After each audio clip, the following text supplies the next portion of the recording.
Accept کرتے اور عوام بھی نہیں. موسیٰ صاحب، ہائی کورٹ کے ججز کو اب سے کچھ دیر پہلے 8 خط موصول ہوئے ہیں. کسی میں پاؤڈر بھیجا ہے، کسی میں جو ہے وہ گن کی تصویریں ہیں، اور پتہ نہیں اس طرح سے جو ہے وہ دھمکیاں مل رہی ہیں.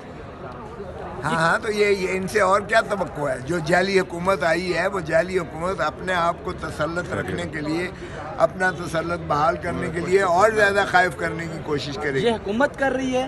او بھائی، اور نہیں تو جعلی مینڈیٹ والی حکومت، جو یہ حکومت اس کو کہیں گے. دیکھیں، جو ڈاکہ مار کے عوام کے مینڈیٹ کو ڈاکہ مار کے غاصب ہو، وہ ہم حکومت نہیں مانتے. نہیں، ججز کو دھمکیاں حکومت دے رہی ہے. مجھے نہیں پتا کون دے رہی ہے یا دلا رہے ہیں. ظاہر ہے وہی دلا رہے ہوں گے جن کو مسلط یہ قبضہ جو ہے ان کو طوالت دینے کا مقصود ہے، کیونکہ ان کو تو کوئی حق نہیں ہے. ہم نہیں مانتے ہیں کہ خود پرائم منسٹر اپنے حلقے سے ہار کے اور وزیر اعظم بنا دیا جاتا ہے. عوام پر غاصب نہیں ہے تو اور کیا ہے؟ گھس بیٹھیے، اس میں اتنے 100 بندہ گھس بیٹھیا ہے جو عوام کا مینڈیٹ چوری کر کے فارم 47 کے ذریعے لایا گیا ہے. اور پھر ابھی جو ہمارے حیرانی ہوگی آپ کو، ری کاؤنٹنگ کی آڑ میں 11,000 ٹھپے ڈبل مار کے اور انہوں نے وہ کیا ہے. میں تو کہتا ہوں کہ رزلٹ کو تبدیل کرنے والوں کو بھی آرٹیکل 6 میں آنا چاہیے. چاہے وہ بتائیں نا، ایک کو اندر کریں، ایک اسسٹنٹ کمشنر یا ڈپٹی کمشنر کو اندر کریں، وہ بتائے گا کہ اس نے کس کے کہنے پر یہ جو ہے ڈبل اسٹیمپنگ کی ہے. اور اگر کسی اور کے کہنے پر کی ہے تو بھی کوئی جواز نہیں ہے، تو بھی اس کو جو ہے، یہ بچہ نہیں ہے جو اس طرح سے اس کو پکڑ کے تو آپ اس سے کچھ کروا لیں. اچھا موسیٰ صاحب، یہ بتا دیجیے گا، جیسے آپ نے کہا کہ تصدق جیلانی صاحب نے بڑا اچھا کیا ہے کہ وہ باہر ہو گئے اس کیس سے، تو پہلے تو ان سے مشاورت کے بعد ہی ان کا نام اس میں ڈالا گیا تھا، تو پہلے ٹھیک تھی یا اب ٹھیک ہیں؟ یہ تو ان سے پوچھیے گا جو آپ کے لا منسٹر صاحب فرما رہے ہیں کہ ان سے پوچھا گیا تھا.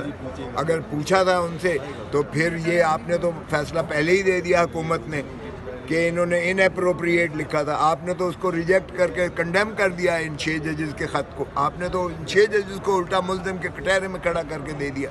یہ کیبنٹ ساری نے یہ کیا. اور پھر ٹرمز آف ریفرنس میں بھی آپ نے جو ہے اس طرح کی بنائی کہ بجائے اس کے کہ انصاف کے ایوانوں سے یہ اثرات ختم ہو، آپ نے تو الٹا ان ججز کو جو ہے اس کٹہرے میں کھڑا کر.